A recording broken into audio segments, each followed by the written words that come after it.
Olá, seja bem-vindo ao nosso canal. Hoje vamos falar a respeito da lei penal no tempo.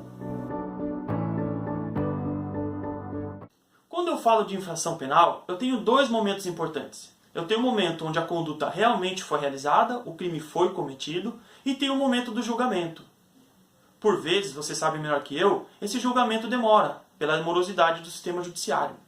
Pode ocorrer de, no momento desse julgamento, eu ter uma nova lei tratando do assunto. Ou seja, havia uma lei que tratava do tema quando o crime foi cometido, e hoje, quando a pessoa vai ser julgada, existe uma outra lei tratando do mesmo tema.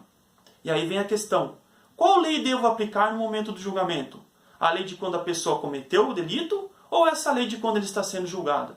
A aula de hoje tem o objetivo de responder essa pergunta, então fica comigo que eu tenho certeza que você vai gostar da aula.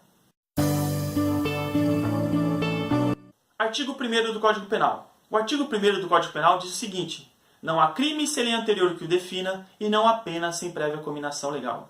Deste artigo 1º, eu vou retirar três princípios que são de extrema relevância para o direito penal. O princípio da legalidade, o princípio da anterioridade e o princípio da reserva legal. O princípio da legalidade ele vai dizer o seguinte, que somente a lei pode criminalizar uma conduta. É somente através de lei que eu crio um novo crime.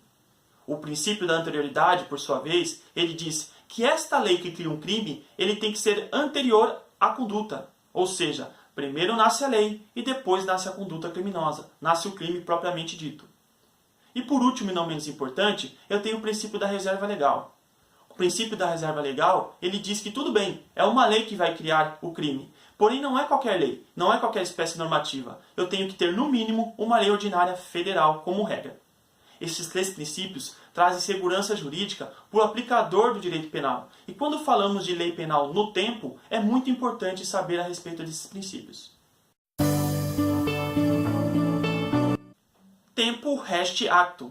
Termo em latim que quer dizer o tempo rege o ato. Por que eu estou citando para vocês esse termo? Uma vez superados os três princípios contidos no artigo 1º do Código Penal, eu posso afirmar sem sombra de dúvidas que quando eu falo de lei penal no tempo, a regra que deve ser aplicada é considerar a lei que estava vigente no momento da conduta. Aquela lei que criminalizava aquele delito quando a pessoa cometeu é a lei que deve ser levada em consideração no momento do seu julgamento. É claro que há exceções e vamos estudar elas ainda na aula de hoje.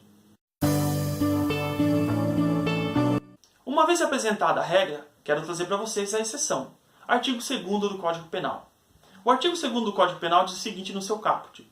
Ninguém pode ser punido por fato que lei posterior deixar de considerar crime, cessando em virtude dela a execução e os efeitos penais da sentença condenatória.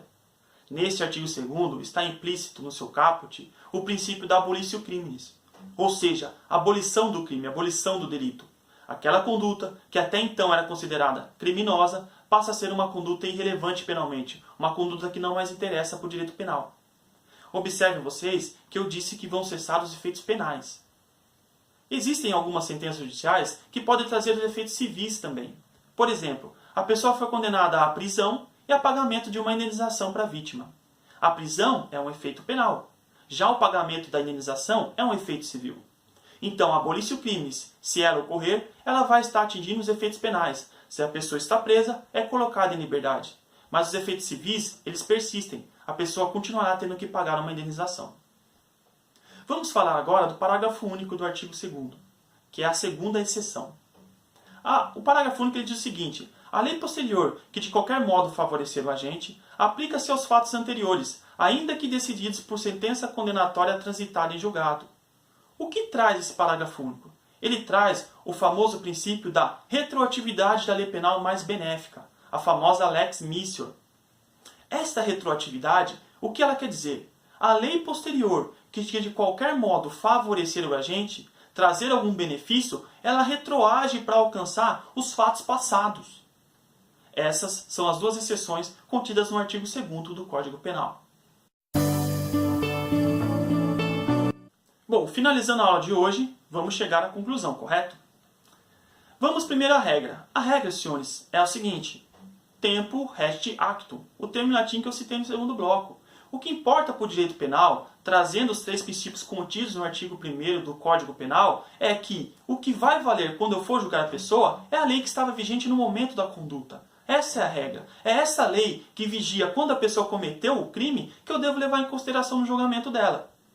A exceção é o que está contido no artigo 2º do Código Penal, quando ele fala, primeiro no caput, a respeito da abolição crimes. Uma nova lei que vem descriminalizar a conduta. Aquela conduta que até então era criminosa passa a ser uma conduta normal. Ou seja, essa lei vai alcançar aquele fato passado. É a primeira exceção. A segunda exceção é o parágrafo único do artigo 2º, que fala da retroatividade da lei mais benéfica.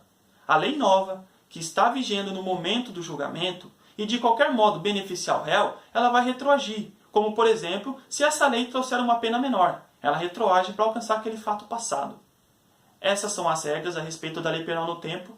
Gostaria de agradecer mais uma vez a presença de vocês aqui na aula. Bons estudos, fiquem com Deus.